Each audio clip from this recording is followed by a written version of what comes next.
sobre ética nos videogames, eles disseram.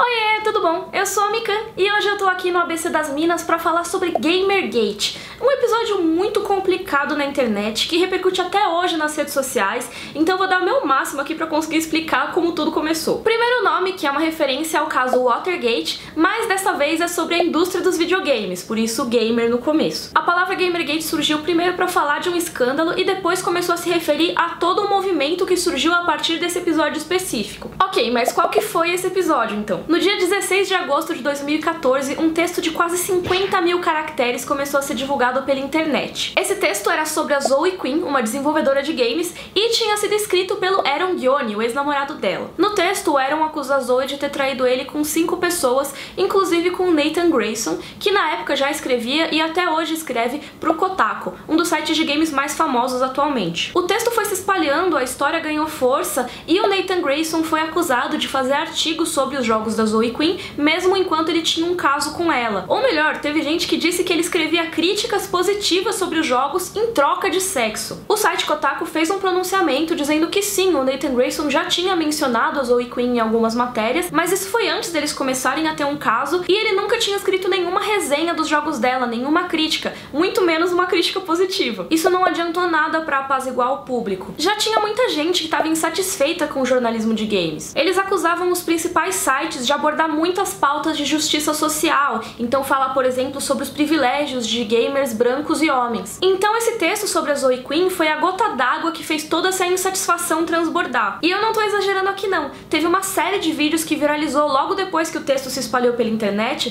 que chama The Quinspiracy Theory, fazendo um trocadilho do nome dela com teoria da conspiração. E a série de vídeos começa falando exatamente dos supostos problemas do jornalismo de games da época. Acusar a comunidade gamer de ser misógina, machista e racista. Todos os Sherlock Holmes de Twitter e de fóruns começaram a investigar as redes sociais de vários jornalistas do Kotaku e de outros sites também. E eles acusaram vários redatores de escrever sobre amigos, conhecidos e até desenvolvedores de games que eles mesmos apoiaram em sites como o Patreon ou o Kickstarter. Nesse momento, o ator Adam Baldwin, que sim é aquele cara do Fullmetal Jacket, se envolveu em toda essa polêmica no Twitter e cunhou a hashtag Gamergate. E ele não foi o único nome conhecido a apoiar esse movimento. Outro simpatizante foi o Wikileaks, que tweetou com a hashtag várias vezes. E um dos primeiros jornalistas a cobrir o assunto foi o Milo Yiannopoulos, o Breitbart News, que é um nome que ficou muito conhecido depois pela sua conexão com a alt-right e com a eleição do Donald Trump para a presidência dos Estados Unidos. E muitas dessas críticas foram ouvidas pelos sites. Alguns passaram a proibir que os seus redatores doassem para campanhas no Patreon, e outros passaram a exigir que os funcionários sempre deixassem explícita qualquer relação que pudesse existir com os desenvolvedores citados nos textos. Mas a coisa já tinha saído de controle e mesmo assim ameaças de morte foram enviadas a Zoe Quinn. Lembra, a desenvolvedora que apareceu lá no começo da treta? O endereço dela foi divulgado e ela teve que fugir às pressas da própria casa. A youtuber feminista Anita Sarkeesian também sofreu ameaças.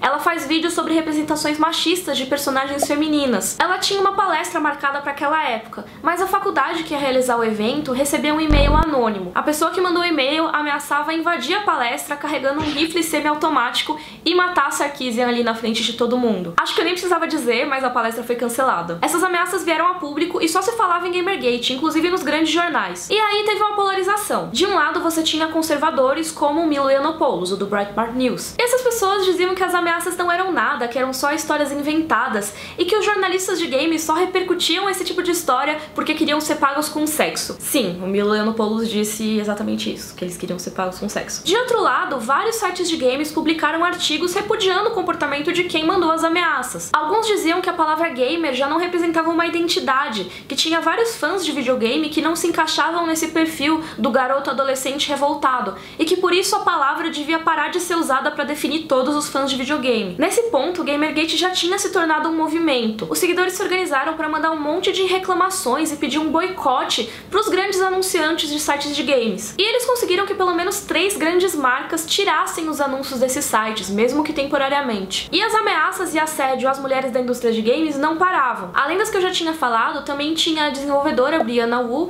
e a jornalista Lia Alexander. E quando alguém reclamava dessas ameaças, os Gamergaters diziam: na verdade, é só sobre a ética no jornalismo de games. Mas os dados provam o contrário. Uma pesquisa da revista Newsweek catalogou mais de 2 milhões de tweets com a hashtag Gamergate entre setembro e outubro de 2014. E a pesquisa viu a quem eram direcionados esses tweets. As mulheres receberam muito mais menções do que os homens e até do que os sites envolvidos no escândalo. A mais mencionada foi a Brianna Wu, seguida pela Anita Sarkeesian, cada uma com mais de 35 mil tweets. Depois vem o Kotaku, o site mais citado, com mais de 20 mil tweets. Depois vem a Lia Alexander e a Zoe Quinn, cada uma com mais de 10 mil menções usando a hashtag. E lembra do Nathan Grayson, o cara que eu citei ali no começo do vídeo, que teve o caso com a Zoe Quinn enquanto trabalhava no Kotaku, e foi um dos protagonistas do começo desse escândalo e toda a pauta sobre ética e tudo mais? Adivinha quantas menções ele teve usando a hashtag Gamergate nesse período? 732. Isso mesmo, dizem que o Gamergate é sobre ética no jornalismo de games, mas aparentemente preferiram flodar as menções da desenvolvedora de games mulher em vez da do jornalista de games homem. Tá, mas por que a gente tá falando de Gamergate agora, se foi em 2014? Porque ele faz parte da cultura da internet e também porque ele ainda não teve um fim propriamente dito.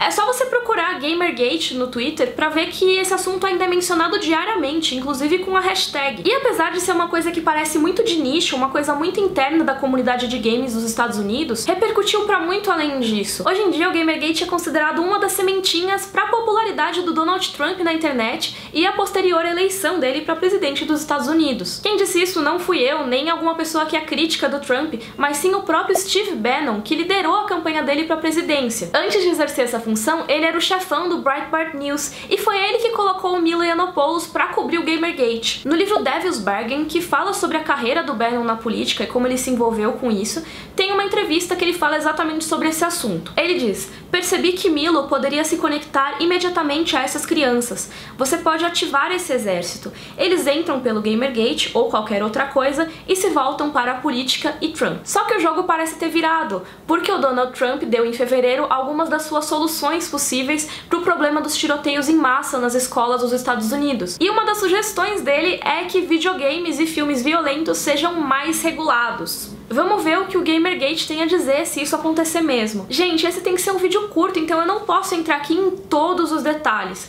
Como deu pra vocês verem, Gamergate é um assunto muito complexo e teve muita coisa acontecendo e ainda acontece muita coisa. Mas eu espero que eu tenha ajudado vocês a entender o que ele foi e qual a importância dele até os dias de hoje.